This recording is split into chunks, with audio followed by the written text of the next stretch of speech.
What's up, guys? So there's this new wireless gaming mouse from ASUS called the ROG Spatha. Spatha? Spatha? Luke, I am your father. Ah, got it. The ROG Spatha is quite possibly one of the most beautiful mice I've seen, with enough features to make you forget all about its $160 price tag.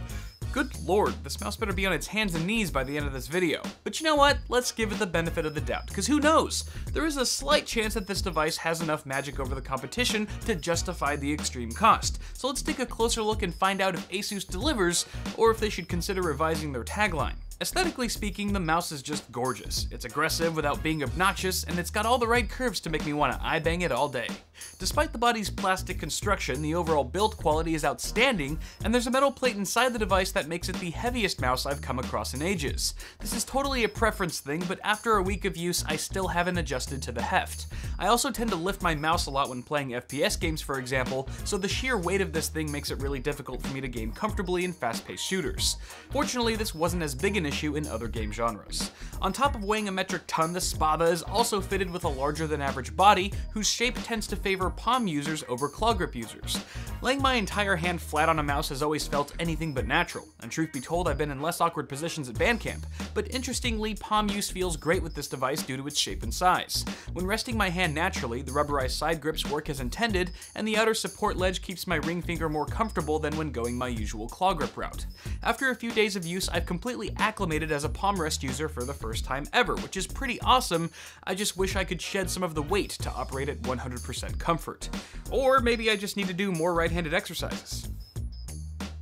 I'll be right back. The mouse uses a laser sensor with 8200 DPI that's pretty much as precise as they come these days, and I haven't experienced any tracking issues so far. Another big selling point here is wireless flexibility without compromising on latency and battery life, and the solution ASUS has implemented for this is pretty solid.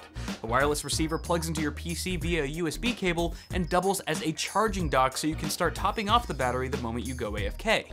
That's right, unlike this kid, the Spatha rewards you for leaving it unattended. ASUS doesn't list the battery life duration on their website, but then again, there's almost no need. Unless you're gaming for days at a time with no sleep to recharge, you'll probably never run out of juice. At any rate, there's a battery life LED indicator on the charging dock for at-a-glance monitoring, as well as a micro USB port on the mouse for wired use with the included braided cable.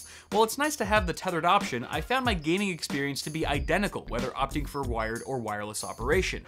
Naturally, a wireless connection is bound to introduce some latency, but in this case it goes unnoticed, just like us gamers to the female population. It is worth mentioning, however, that the mouse supports a 1000 Hz polling rate when used wirelessly and 2000 Hz with a cable, but chances are you won't be able to tell the difference. In total, you get 12 programmable buttons, including the left and right clicks, which use interchangeable Omron switches. ASUS includes a pair of optional switches with a different click resistance that can be easily swapped after taking apart the mouse by unscrewing the base plate with the included torque screw. To be honest, the feature feels kinda gimmicky, something to hype up the feature set while simultaneously upping the price. Out of all the great gaming mice I've encountered, none of them really needed this option. They just came with good switches out of the box, which is probably what most gamers want.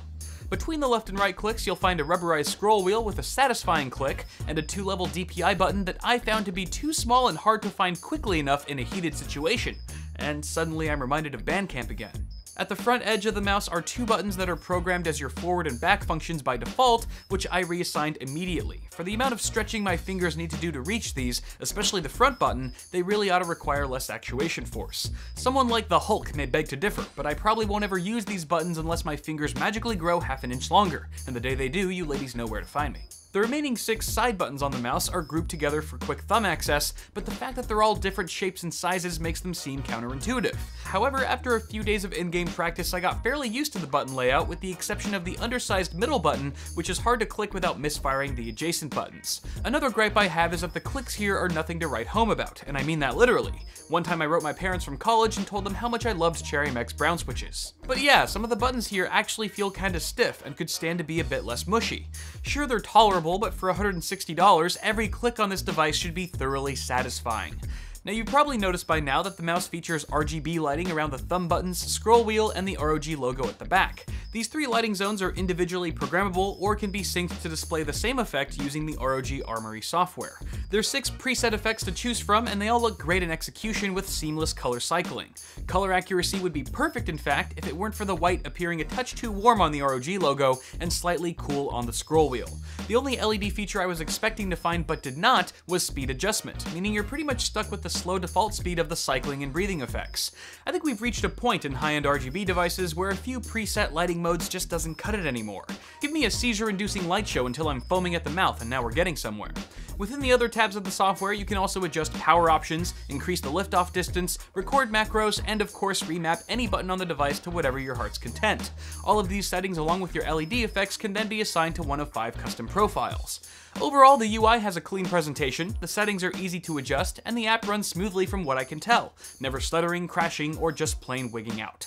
So what does all this mean for the Spatha as a whole? Well, if I'm being honest, I would consider it a good gaming mouse, and hands down the most customizable wireless mouse available. But at twice or even 3 times the cost of its competitors, the Spatha truly needed to leave my jaw cemented to the floor in amazement, which it frankly did not do. If you happen to shit Jacksons and wipe your ass with Benjamins, then you can buy this mouse with confidence knowing it will serve you well. But for the rest of us feeling that ramen lifestyle, the gaming peripheral market is simply too saturated with competitively priced gaming mice that granted may not have as many tricks up its sleeve, but we will happily settle for. That's all for now, guys. Let me know what you think of this thing in the comments, and don't forget to toss me a like on this video if you enjoyed it. Before you guys go, check the description below for shirts, which you can buy in my store to help support the channel and your filthy bodies. As always, thank you guys for watching. Subscribe to the channel if you haven't already, and I will see you all in the next video.